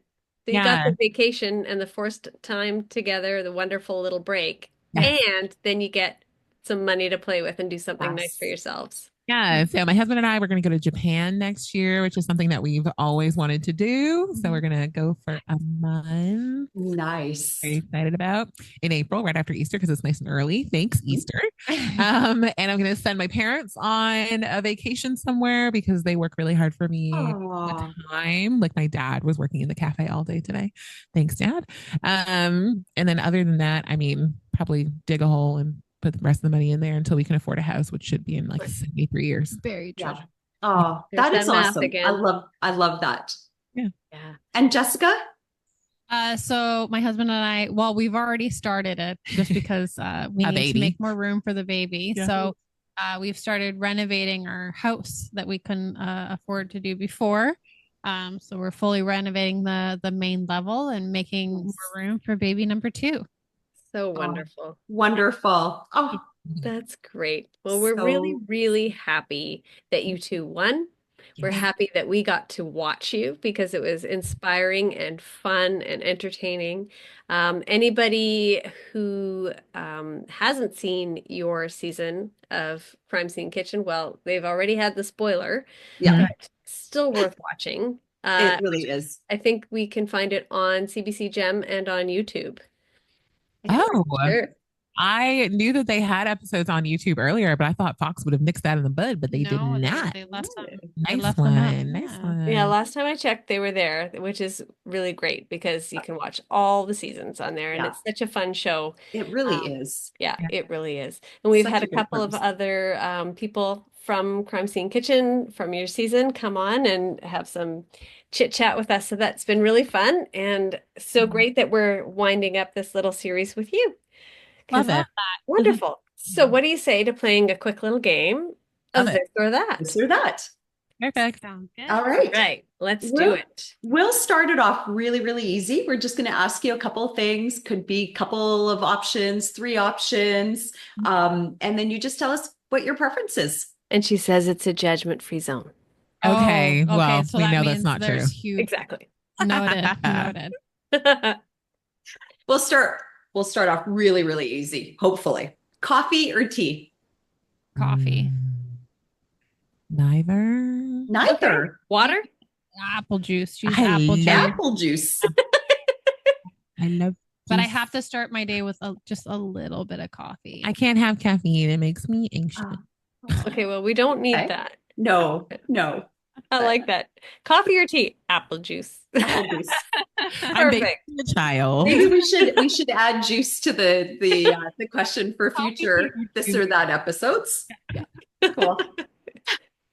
So apple juice for Lenore. You're a coffee for drinker. What do you take in your coffee? double. Double. Oh, you're a Timmy's girl. I'm a Timmy's girl all the way. Yeah. Nice. So fun. Very All right, our cool. second question. Sweet or savory bakes? Oh, I love to bake sweet. I love to eat savory. I Mhm. would have to say the same. Yeah. Yeah. I love eating savory bakes. Yeah, Yeah, we're kind of like that too. we are definitely. Yeah. What's your favorite kinds of taste combinations and savory flavors? Ooh, like I'm such a carb girl. Like I love carbs, like everything. But bread, like fresh bread when it comes out of the oven with Mhm. butter and jam on it. Oh, Oh, the best. You are Portuguese. yeah, some Yes. papas secos all day long, you know. So, yeah, like I'm definitely like a fresh, warm bread Mhm. kind of girl. Yum. I can only think of like we make a green onion and cheddar scone. Oh, I will never let a full tray go out. I always eat one. Quality control. Sorry, I got to take one of these. Yeah. yes. It's very hard. Yeah. Just Yes. love cheese. Yeah. Oh, yeah. yeah. So good. That all Nice. sounds so good. My husband is always like, it's the husband tax and he's got to take it. But when I'm at Christina's place, he always wants the Portuguese sweet buns to come home with Oh me. yes. Yeah. So he gets very excited when Christina has some of those for Yeah. him. And Easter is like coming up. So I will be I do that Right. usually once a year before Easter. So what do you guys call it? Do you call it massa dos or massa falada? Masa dos. Yeah. Massa dos. Yeah. Good. Yeah, it's hard to beat. And do you use the candied almonds? Did you I was just about to ask you if you put like the candied almonds. when like- I can yeah. when I can find them, I had to go all the way to London to actually buy some because there's nowhere on the West Coast that actually buys them. And online, they're like ridiculously priced for like they're like $30 for like a little bag. got a huge Portuguese community in Cambridge, which is very close to True. Kitchener. So there's a whack load of Portuguese delis and bakeries Nice. and stores where you can go. Not to brag, but we got a lot. Yeah, well, we'll have to come and visit when we do our cross-country tour. cross-country tour. But Portuguese cornbread, that's my favorite. So hard and crunchy on the outside, and so it's Oh, Can you take me to Azworth Bakery? Yes, I'll take you Okay, there. great. Yeah, so good. Oh my goodness. Now I'm hungry again. Well, it's almost dinner time, isn't Yeah. it? Yes. It is. Yes. 4:30. All right, For we'll us. move on because we can talk about bread forever, I think. So, puff pastry. Do you like to make it or do you buy it? Oh, I've never bought it. I just buy it. It's Oh. because it's not something that I like specialize in, that I make a Mm. lot. Mm. So if I'm going to make anything, I just buy it because most of the time when I'm making it, it's because my husband is craving strudel. Yeah. And I'm just like, oh, I'm not about to bust out like Your rolling my pin. rolling pin, and this also takes like hours, like a day and a half to No, make. you can make a You can rough make a quick rough puff. puff. I get it, but it's not the Yeah. same. So Yeah. I'm a buying gal. Yeah. Yeah. I've never bought it. She's so bougie. No, Yes. no. Right. I mean, I've Make it because you use it and you sell it in your Yeah. shop Yeah, here, I like and it's it. delicious. We also have a dough sheeter. Just a little Oh, bit. that makes it I easy. wish. Not a Yes. top dough sheeter, to be fair, but we do have a dough sheeter. It does make it. Yeah. Dough That sheeter sounds would make it life amazing. so much easier. And Yeah, I it mean, would. I'd be making croissants all the time if I had a dough sheeter. No, you wouldn't. You think you would. Oh, I think I would. I had never bought. Yeah. So yeah, I had never bought puff pastry either until somebody asked us if we would make it or buy it, and I was just like, "What? Why wouldn't you just make it?" Yeah. And then the other day, like a couple weeks ago, I was like, "Oh, I'm just gonna grab some puff pastry to try for this recipe," and it was terrible. So I was like, "Well, that's why I Well, make it it." depends. It depends on which kind you get, because you can Yeah, get and who knows? Because I never had to compare it before. So because there are some brands that are all butter. Yeah. You have to get the all butter right one. kind. Yeah. If you're gonna get puff pastry, then you have to get the all butter. Yeah. Yeah, that would make sense. I And don't that's know not what I bought. always readily available in a lot. Not every single grocery store out here carries it. And you have a lot more things available to you than I do because Mhm. we're on an island and she is in like a giant Well, metropolitan Vancouver area. area. So yeah. All right. Where are we? Winning a safety bake or winning an elimination bake? What would you have wanted? What would you have What wanted? would you have wanted? We really loved crushing elimination bake. Yeah, it was a great feeling. I don't feel bad at all. Like they were kind of making us feel bad as the show was going on. Like, oh my gosh, you haven't won a single safety. You never win a safety You must feel bake. so bad. I'm like, okay, yeah, I do feel Yeah, now that you mentioned it. yeah. But it was, so the pressure was definitely on going into the elimination. So probably could have, done without that. But then we lost those opportunities to have some really great and really successful and fun elimination bakes, which I think also just made us better and stronger in the kitchen.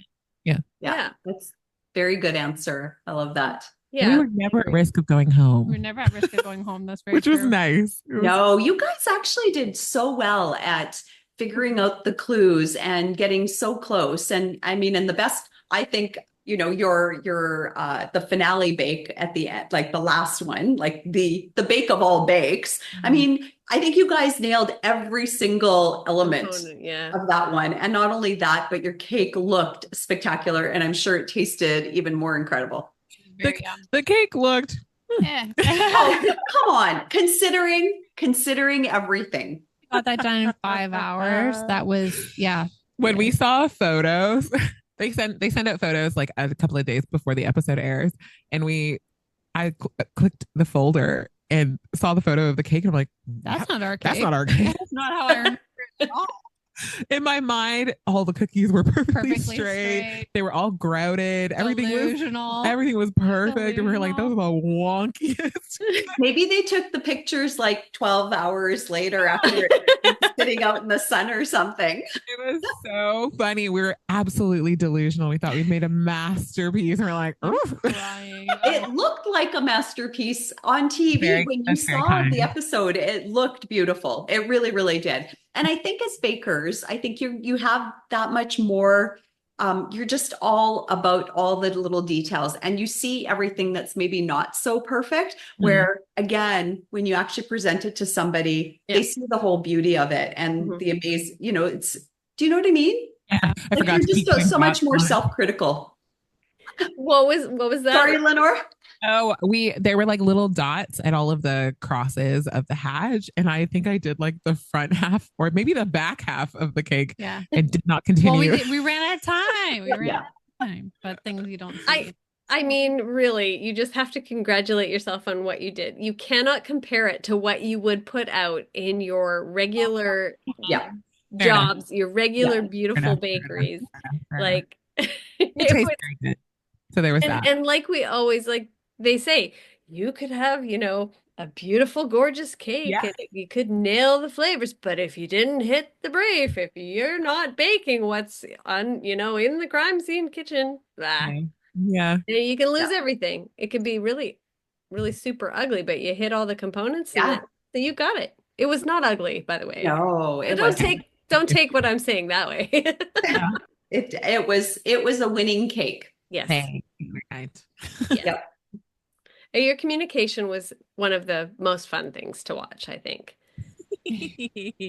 Yeah, they gave us a really good edit. Yeah. There were Excellent. times where we had our moments Mhm. just, and any time that we had our moments, it was because of outside stress. Yeah. It was never anything that Mm, we were dealing with, and we really kind of took this partnership as, okay, I heard you last time, Mhm. this time let's hear what I'm saying. Mhm. Yeah. So we really kind of took turns. So like nobody was really ever, taking the lead unless I was like, you know what, Lenore, this is your strength. So you take the lead. Yeah, Like with the fondant cake, Lenore was like, Jessica, this is your strength. You take the lead. I'll do whatever you Yeah. need to do. Like we didn't let each other get in each other's way. Yeah. Mhm. yeah. No, that's great. And you could see that on Yeah. during the show, how well you guys did really work really well together, and the communication was super strong. You guys like were each other. you guys were so cute too. Like you just had this adorableness and lightness and joyfulness about how you went around about your business in that kitchen. So it was very cool to see. Mhm. Nice. All right.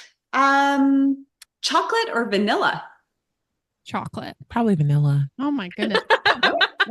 I love vanilla. I love chocolate. It depends on I what the ate a chocolate Mars is. bar on the drive here. James asked if he wanted to know Henry upstairs, Did and he? I'm like, no, I'm offering her an orange. James, don't offer her chocolate. You know she'll eat it. I literally said to Lenore when I came to her house today, I'm like, one of my most favorite things about being in this house is that there's treats and candy everywhere. It's true. Mm, It's So, true. It's love it. true. Yeah, Oh. I'm a chocolate gal. Yeah. Like chocolate nice. cakes, chocolate candies, everything. Yeah. Nice. Do you have a favorite chocolate bar? Right now, just because I'm pregnant, Mars bars. I never really ate them before. Oh. Now I have like one a day, which probably isn't good for the baby, but it's good for He's my loving mental it. health. He's loving it. Tasty. Yes, you're doing it for your health and well-being. Your Exactly. well-being. You know, your the wellness. good thing, okay, I'm a labor and delivery nurse. Oh, So, and for the last year and a half, I've been like working on running a clinic for pregnant people who couldn't find a care provider. So I know a lot about pregnancy, and your baby's getting everything that your baby needs, and the Mars bar is just for mom. yeah. Well, we were just, Yeah. I was just talking to Lenore that my iron is really low. This is rant off, but anyway, cut this out. But my iron is really low, so I have to go for iron injection in the hospital. Oh, the infusions? Infusion Mhm. because my iron level is 14. Yikes. Hemoglobin is 101. Oh, And I wow. called the lady on the phone. I'm like, but is my baby okay? No. And she was like, listen, and my mom was also a labor and delivery nurse for 25 years. Amazing. So like, listen, the baby is thriving. The baby is in its element, taking all the things, like, but we just got to make sure that you can get through this. And I was like, okay, Yeah. Oh. Baby's taking all the iron. iron, leaving you with nothing. So Oh. Oh, Yeah. well, I'm glad you're getting the infusions because, yes, yeah, I'll you'll feel see much that better. hemoglobin go right back up. That'll be Yeah. good. Exactly. Fantastic. Okay. See, that was a really good rabbit Yeah, trail cut there. that But, off. Cut that I mean, that's my other passion is Yeah, I babies love and that. pregnancy and stuff. So, I'm happy to talk about that all day. But we're not. We're baking scraps, not baby scraps today. So Imagine baby scraps. baby baking scraps. you don't want chocolate if it's baby scraps. Oh man, all the poops. Oh, Oh. I love that for you, Jess. You're about to be covered in shit all day long. oh my God. Oh. Like the one time I thought it was chocolate on the back of my arm as I went grocery shopping, and it was not chocolate. Did you lick it? No, I didn't lick it. I like, what is, I get home and I'm like, what is on the back of my arm? And then I'm like, oh, it must just be chocolate. And I sniffed it. I'm like, oh my God. Walk around in public with that. Oh, well, at Oh, least you didn't lick it because yeah. that would have been really, really horrible. Are you a mom if you haven't had a little bit of poop or vomit in your mouth? Get out of here. Oh, Get out of here. I'm sorry. no, you're not wrong. Reality of the situation. It's the reality of the situation. I'm not a mom and I refuse. No, I mean, that's okay. Yeah. Justified. Yeah. If you have like another child's poop or vomit in your mouth, that's a whole other issue. Okay. Sorry, or really on a rant right Then we're like, okay, chocolate or vanilla? No. I would like to change my answer to vanilla. Sorry, you've locked and loaded your answer before. We cannot go back and change it. Oh man. Yeah, I have two boys and a girl, and I have not been peed on by either of the boys, just the girl. Wow, that's And surprising. when she was brand new home from the hospital, I took off her diaper on the bathroom counter, and she projectile pooped right across and hit the door. She's gonna hate it if she's not gonna watch this. That's fine. But yeah. So my girl was the trouble, not the boys. Anyway, now we've really digressed. So Yes. okay. Moving on to buttercream / icing. American, a meringue frosting, or some other type of frosting. Meringue. American. Okay. You use American regularly. Yes. Okay. I really like my recipe, and also with having staff. It's I mean, for me, doing a Swiss meringue or Italian meringue buttercream, I get it. Yeah. It's, I understand it, but the American buttercream is a little bit more fail proof. And like I said, like if there was an issue where I'm like, I really don't like how this tastes, then yeah, I'd make the change. But for the business and how much buttercream we produce, we use about like 25 kilos of butter a week, just with the amount of buttercream that we make. So I'm not about to, when I have staff coming in, wasting entire batches. I need to know that I have something that is consistent and reliable and is going to be the same for every customer that comes through. That's fair. That's totally fair. Yeah. Yeah. And personally, do you prefer the American buttercream? I know you said you love your recipe. Is that your preference if you're going to eat a cake? I don't mean to sound like annoying, but it really depends on the cake. Yeah, that's totally fair. Yeah. It's not annoying. There's some cakes that I prefer, like a heavier buttercream, like an American. And then other flavors, like especially like chocolates and things like that, they're quite rich in the cake. That I would prefer like a Swiss or an Italian. Yeah. Okay. Makes And sense. Lenore, do you do a Swiss or an Italian? Oh, we do Swiss for the same reason. It's less likely to fail a Swiss meringue. It's like, well, how long do I keep it on the bain marie? Like, until it's hot. Okay. As opposed to like, well, was it 119 or was it 121 or like was it 116? We never have to have that question. Yeah. Right. Just try to keep the mistakes or the potential for mistakes to a minimum. The loss, trying to keep. Yes. Well, that's huge when you're running a business, right? Yeah. Fun. All right. Baking with nuts and not people, nuts or fruits. Again, I will never use this question again. I tried something new. Okay. You did. Well done. Well done. One of the main reasons why Lenore and I are laughing so hard is because I hate nuts. I love walnuts. I love peanut butter and I love Nutella, but just nuts. And there was one stop it. Okay. I'm trying to tell the story. There was one bake when we went through the crime scene kitchen and there was a bowl of nuts that were kind of chopped up. And I smelled the nuts and I'm just like, I don't know what nuts these are because I don't eat them. Yeah. And in the interview, I'm glad they cut it out of the show, but I'll say it here, is I said, I'm not a nut sniffer. I don't know. And they just absolutely lost their minds. Like the people behind the cameras, like they lost their minds, but it's like, I don't like them. I like, if I put them in any of our cakes or like cupcakes or anything. They're not ones that I enjoy, but other people do. I don't like to put them in my mouth, she continued. I was just digging a hole, not realizing what I was saying. This is a very serious thing for me that I don't like nuts. Oh my gosh. It's like a real life sweaty balls. Yeah. That's exact. And I think that's why we were like, but for me, it's fruit, obviously. I don't like unless it's like in a creamed form of peanut butter. I don't eat any nuts. Okay. How about like I wish marzipan? they left it in actually. Nuts. Yeah, I don't like marzipan. I don't like marzipan. I don't like marzipan. Okay. I prefer fruits because I love them. Okay. But you will eat nuts and you will sniff them She's and put them in your mouth. At identifying different types of nuts.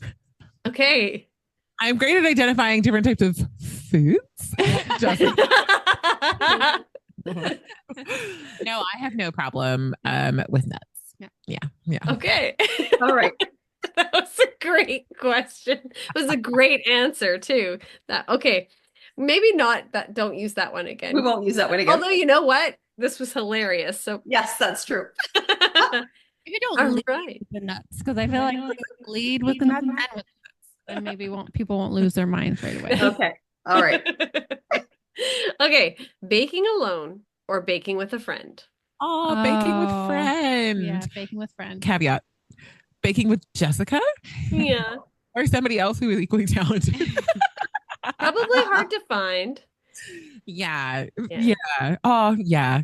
I try to bake with Jameson, my husband, and oftentimes he's just like standing in the corner. He's like, I feel like I'm in the way. I'm like, you very much are. Yeah.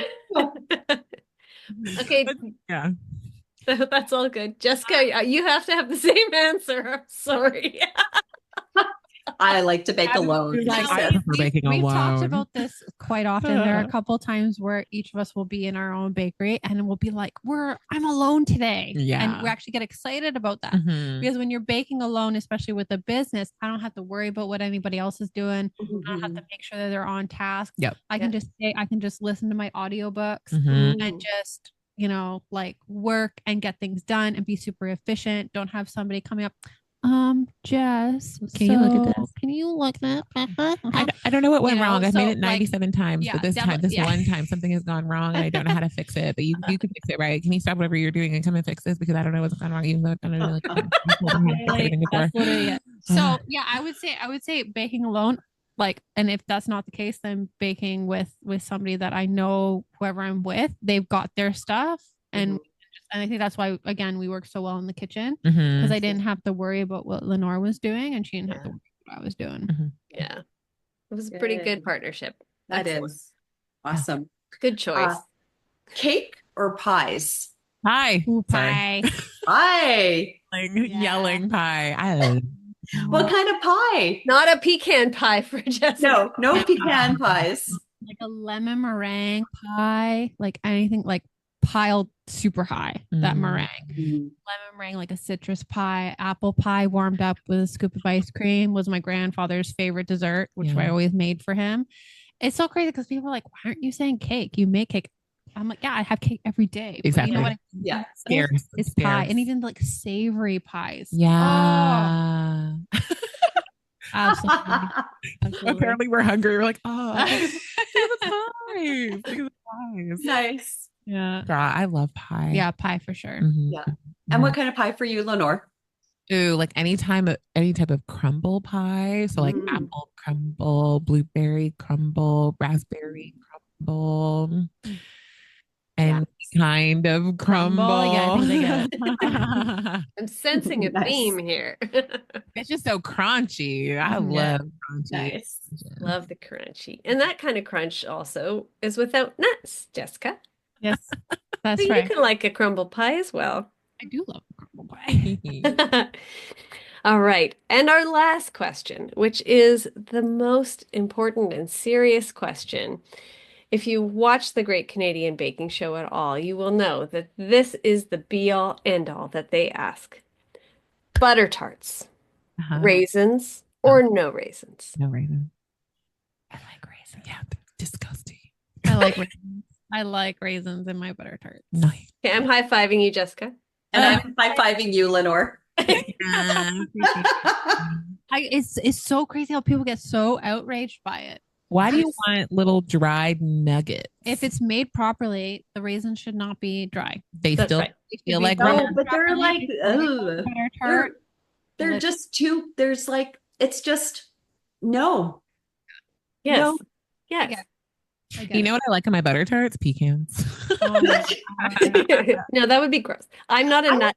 I'm not a nut sniffer. I'm not a nut licker. Can you Not imagine a nut cruncher, especially. a new partner? I need a new partner if I had. A nut liquor? Nah, nah. They get stuck in my teeth, you know. Film on my tongue.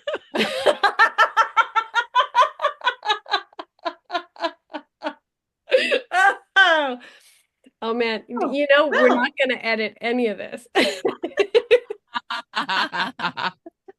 The edit that's in this is your own. You create your own. Hilarious. Oh man. Hilarious. Oh, that's too funny. Well, this has been one of the funnest this or that's. Yes, it Oh, really yeah. has. Yay. I've had a Thank you. blast today. Actually, the Thank you. whole conversation has been really fun Oh, and informative and encouraging and inspiring and all that. Yeah. There's just one thing left to ask for. Christina, why don't you take it away? so we like to ask you guys, what is your baking scrap? And this could be like a tip or trick or a piece of advice for bakers to make their life a little bit easier in the kitchen, or a hack that you guys have used that is life-changing when you're baking. Ooh, there are some of them are dangerous for homemakers. I'm like, do you have a torch? No, don't. Ooh, yeah, a torch. You got a torch. So much fun. Oh man, I mean, yeah, I would say if you have a metal mixing bowl and a torch, you can never go wrong. You can fix so many things with a little bit of heat, just a little bit of applied heat, whilst it's mixing. I think that would be my baking Okay. Split ganache. Yeah. split ganache, buttercream that won't reconstitute. When your butter's a little bit too cold and you already add your eggs when you're creaming. Man, the uses are endless. I use my torch today. You know what? I've never thought of using my torch for that, and maybe I should have. Yeah. And so I'm going to use that. That is an excellent baking scrap, baking scrap for me. Yeah. And torches are fun, like for torching meringue or making like a toasted marshmallow buttercream and torching your meringue before you add your butter in there. And it's just, I mean, yeah, there's so much fun stuff you could do. Eating them, no judgment. Yeah, we do that sometimes. Just whenever you're torching anything, make sure that you don't have parchment on your tray. Yes. Or else you're gonna start a fire. Okay. Wow. And that's from experience? Yeah. Yeah. Yeah. Yeah. A very good lesson. Yeah. Yeah. Well, I'm glad you learned it so we didn't have to. Exactly. And Jess, do you have one for us as well? Yeah, there are a lot of questions that I get from other bakers and things like that about certain tools that they should invest in. And I think it's super important to not waste money on unnecessary tools. Like a tool you're going to put a piping bag in that's going to help you to squeeze that piping bag is very like unnecessary to me, or like anything that's like, oh, it's going to make it so much easier. If it is going to detach you from actually like using that skill, don't bother investing in it. It's just a waste of money, and it's going to be a waste of time where you could just kind of focus on that. So that would be my main, and just takes up so much room in the kitchen, which you do not have the space for. Yeah. Remember that you do not have the space for that weird gadget or weird tool. Because so many people will get it and like, well, it didn't work. Well, yeah, because that's just the way it is. But yeah. Good rule of thumb. So when we're wandering through winners, It's resist. Resist. Because you're like, hey, that's actually really cool, you know, but it's like for one thing. It'll do one task and then that is it. Or even the one I've seen like where it's like a piping gun, you know, where you put the buttercream in, and then you like squeeze it like a caulking gun. And I'm like, that's still, don't do that. Just Yeah. okay, I would find that that would You know. probably be challenging to be precise with it. I think Also so. the dishes that Yeah. you're making for yourself to clean that thing. Yes. You It know, comes apart into 7 pieces. Yeah, it's just, Nobody wants extra dishes. no, absolutely Oh. not. No, because But we yeah, don't have a culinary team. yeah, you know, Yeah, I miss the culinary I team. do. All of your dishes in a bucket and you blink and they're gone. And they're gone. That Oh, was man. really Oh, that would be lovely to do Yeah. all that baking and then not have the cleanup. and Mhm. walk away from it. Mhm. Yeah. Mhm. Yep. Fabulous. We did try to clean. We did try to make it a little bit nicer for them, but boy, oh boy, at the end when everything was rushed and harried, and you turn around, you're like, oof, Ooh, sorry, guys. Yeah. Sorry, guys. Sorry, everyone. But they're there for it. They expect it. So Yeah. we have to be able to Oh. let go of that. See, I can let go of that part. I don't have anybody to let go of it to, but baking something for people and charging them enough, I have trouble with that. But somebody else can do my dishes, no problem. And I still have trouble with. It's Yeah. just- yeah. We'll believe for change for you. Yeah. Yeah. Exactly. It'll Thank you. come. It'll come. Thank you so much. I do appreciate that. All right. Well, Oh, before we go, can you let everybody know where they can find you on social media, where they can find you guys chit-chatting and making lovely, hilarious conversation with each other? Because that is really, really fun to see, mhm. to hear. Yeah, so you can find me my business is the Cake Box. So Instagram is at Cakebox Canada. And we also have a podcast together called Mhm. Bakes in a Box. Love Uh, it. Our Instagram is Bakes in a Box Pod. There we go. And yeah, you can find Lenjo Bakes at Lenjo Bakes on Instagram and Facebook and TikTok and .com. Nice. Amazing. Well, That we're is gonna so have to. awesome.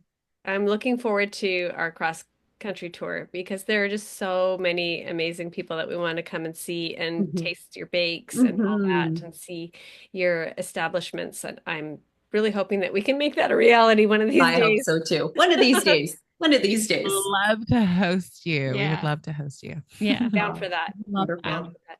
Well, Thank this you has both been- so much. Mhm. Yeah, what a fun conversation it's been with the two of you. Congratulations again on your incredible journey and win on Crime Scene Kitchen season 3. And again, so much fun watching you and so happy as Canadians to have a Canadian team to take that top prize. So Yes. congrats again. And we look forward to hearing more about your journeys moving forward. And Jessica, all the best with the new baby. as Thank well. you very much. Thank you very much. Thank you for And having I me. would say I'm here if you have any questions, but you got your mom. So you're Thank good. you. Congratulations. Thanks so much. And we will talk with you again soon. Yeah. Thanks, guys. Bye. Well, another great episode with some great people. So fun. What a great team. Great. Do you think it was because they are, so they do their own podcast? Do you think that that's why they're just such an easy interview, such a great interview? That's probably possible. That's definitely possible, Yeah. right? Of course. Yeah. I think it just because I think they both, just they're so passionate about what they do Mhm. that it Yeah. really shines through, right? Yeah.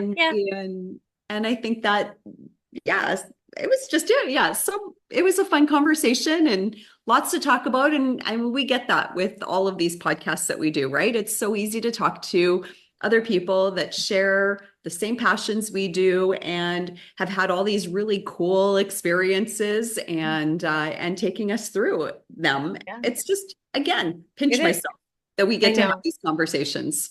Yes, sometimes I think that we need to kind of do a poll about how people feel about the length of these conversations because, yes, it is very easy for us to just keep going on and on. Do you think we need to cut down the length of the podcast?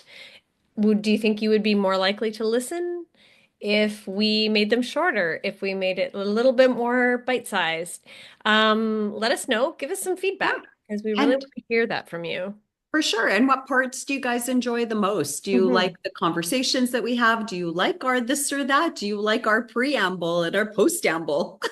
Post-amble. Is that a word? Preamble? It is now. What's the post? The debrief? Conclusion? The end of, The anyway. end. The end cap of Do you like the podcast. bookends? Do you Do you like like- that? Or do you Yeah. want us to just immediately go into talking with people? Do you like it better when it's just the two of us? Or do you like the guests?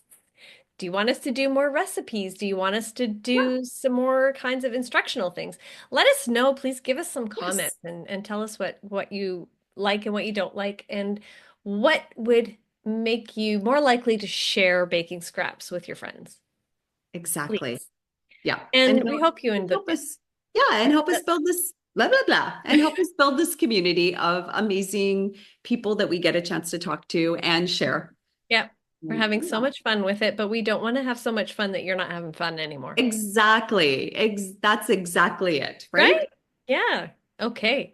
Well, we hope you enjoyed this episode with Lenore and Jessica, and we hope to see you next week for another exciting podcast guest. And as always, happy baking. Happy baking, everyone.